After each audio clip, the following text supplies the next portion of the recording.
तू मेरी दीवानी,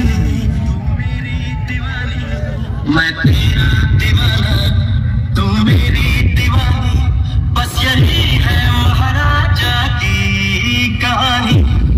अभी मजा आएगा ना भिड़ो।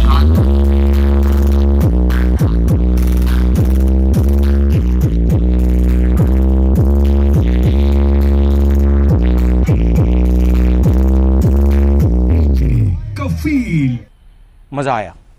এই কন্ট্রোভার্সি জিনিসটা হবে বলেই ইউটিউবারদেরকে ব্যান করেছিল এই মোটো মেলাতে। তো দেখো ভাই সাহেব, অতগুলো লোককে আটকাতে পারবে না, সেই কারণে কিন্তু ইউটিউবারদেরকে ভিডিও বানাতে দিয়েছে। কিন্তু এই জিনিসগুলো সোশ্যাল মিডিয়াতে খারাপ, যে এইটার কপি করেছে, ওয়ার স্টাইল কপি করেছে, ওয়ার গানের স্টাইল কপি করেছে, প্রথমেই জয় জগন্নাথ গানে টেস্টিং করছে, এই জিনিসগুলো খারাপ। দেখো ইউটিউবে এইসব বললে আরও বিরক্তিকর জিনিস তৈরি হবে ওইখানে, আরও লোকজনের মধ্যে অন্যরকম আলোচনা হবে, যেগুলোর কারণে শেষে দেখবে কম্পিটিশনটা হতেই দিবে না, রোড শোটাও হতে দিবে না। তো আমি বলবো যে এখন থেকে এইসব জিনিসগুলো না ছাড়াই ভালো। আগে কম্পিটিশন হোক আর যাই হোক, এগুলা রোড শো হোক, এইগুলা আগে হোক, তারপরে পাবলিক বিচার করবে কার সেটটা ভালো বাজিয়েছে আর কারটা ভালো বাজে নাই, বা কে ভালো বাজাতে পারে না, এইসব জিনিসগুলো পরে আলোচনা হবে। এখন থেকে শুধু সেটগুলো বাঁধা হয়েছে, তখন থেকেই যদি কন্ট্রোভার্সি স্টার্ট করে দেওয়া হয় এদের দুজনের মধ্যে, কিন্তু পরবর্তীকালে দেখবে এত বড় বড় সেট আপের কম্পিটিশন বা মেলাগুলো এগুলা কিন্তু হবে না। क्या सोच है रे तेरी, मानना पड़ेगा। ভাই সাহেব, কন্ট্রোভার্সি কিন্তু স্টার্ট হয়ে গেছে, কিন্তু কম্পিটিশন এখনও স্টার্ট হয় নাই। দেখো বন্ধুগণ, power music, Pankaj, DJ Pankaj আর ডিজে সার্জেনের যেটা মোটো মেলাতে কম্পিটিশন মানে রোড শো হওয়ার কথা, সেখানে কিন্তু দুটো সেট আপ আগের থেকে রেডি হয়ে আছে, ডিজে সার্জেন আর ডিজে পঙ্কজ। এখনও পর্যন্ত পাওয়ার মিউজিক হয়তো সামনে বলে অনেক আগে থেকে যায় নাই, এই যাচ্ছে, তারা রাস্তায় আছে, আজকে আশা করি ফিটিং তাদের হয়ে যাবে। কিন্তু ভাই সাহেব দেখো, এখন থেকে কিন্তু কন্ট্রোভার্সি স্টার্ট হয়ে গেছে। অনেকগুলো ইউটিউব চ্যানেলে দেখছি যে কপি স্টাইল গান জয় জগন্নাথের ছাড়ছে, এরকম টাইপের অনেক কিছু ভিডিও বানাচ্ছে। তো বলছি এসা মত করো মেরি জান, আগে ওরাকে কম্পিটিশন বা রোড শো করতে দাও, নিজেদের সেট আপগুলো রেডি করতে দাও, তারপরে দুটো যখন মুখামুখি হবে সেই তখন তোমরা নিজেদের বিচার বলবে।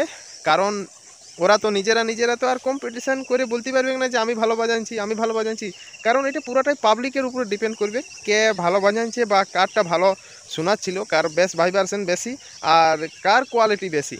তো ভাই সাহেব, এখন থেকে কিন্তু কন্ট্রোভার্সি দেখছি স্টার্ট হয়ে গেছে, কারণ আমরা ইউটিউবে অনলাইন ফ্যান বটি, তো অনলাইনে আমরা এখন ভিডিও দেখতে পাচ্ছি শুধু ইউটিউবেই যে কি চলছে এখন মোটো মেলাতে ডিজে সার্জেন, ডিজে পঙ্কজ আর পাওয়ার মিউজিকের মধ্যে।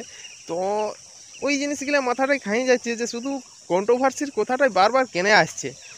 তো ভাই সাহেব, এইসা মত করো, এখন কিছু বলার নাই, কারণ নানা রকম পাবলিক আছে যারা শুধু এই খুঁতগুলাই খুঁজি বলতে থাকে যে এইটা কপি করেছে, এই গানগুলো বাজাচ্ছে, বা এই সেট আপগুলো এরকমভাবে সেট আপ বাঁধিছে। এগুলো নিজেদের একটা স্টাইল থাকে, বা নিজেদের একটা ব্যাপার থাকে, যেটার কারণে অন্য লোকের এখানে কপি কেন করতে যাবে। সব জিনিসটাই যদি কপিভাবেই ইয়া হয়তো, তাহলে আর কিছু বলার নাই, বুঝলে। খতরনাক লোক ভাই সাহেব, বেশি কিছু বলবো না, জাস্ট এইটাই বলবো যে কন্ট্রোভার্সি হতে দিও না। আর কন্ট্রোভার্সি হলে জিনিসটা আরও অন্যরকম হবে, খারাপ হবে। কারণ দেখতে পাচ্ছি যে একটা কন্ট্রোভার্সির পরে কত বড় বড় সেট আপগুলো লাগাচ্ছে। পাওয়ার মিউজিকের শুনলাম 8B1 একটা নতুন ব্যাস তৈরি করেছে, অনেক বড় বড় বক্সগুলো বটে। তো এই আশা করছি এই মোটো মেলা আর হরিদ্বারের জন্যই কিন্তু এই বক্সগুলো বানানো দেখো, আর ব্যবসা ওঠে অন্য জায়গায়ও খাটাবে, কিন্তু যতদূর মানে বোঝা যাচ্ছে যে এইগুলো কিন্তু এই সব জায়গাগুলো মোটো মেলা হরিদ্বার এই কম্পিটিশনে ভালো পারফরমেন্স দিবে, সেই কারণে কিন্তু এত বড় বড় বক্সগুলো রেডি করে নিয়ে আসা হচ্ছে। তো আমি বলবো যে এখন থেকে কন্ট্রোভার্সি এদের মধ্যে কোরআন দিও না, কারণ পরবর্তীকালে এদের আরও ভয়ঙ্কর রূপ হবে, আরও উল্টাপাল্টা মানে ভুল বুঝাবুঝি এদের মধ্যে হতে থাকবে। তো বেশি কিছু আমারও বলার নাই, কারণ তোমাদের মতন আমিও ইউটিউবে আপডেট নিয়ে আমার ওখানে বন্ধু 2-3টে গেছে, ওদের কাছ থেকেও শুনি করে তোমাদেরকে ঘরের থেকে ভিডিও বানাই, আপলোড করছি। বেশি কেউ খারাপ কমেন্ট করবে না, আর বেশি কিছু বলবো না। চলো বাই, টেক কেয়ার। আর যারা চ্যানেলটা নতুন আছে একটু সাবস্ক্রাইব করে দেবে, 4000টা কমপ্লিট করে দেবে, তার জন্য অনেক ধন্যবাদ। 5000টাও কমপ্লিট করে দিলে আরও ভালো হয়। So by.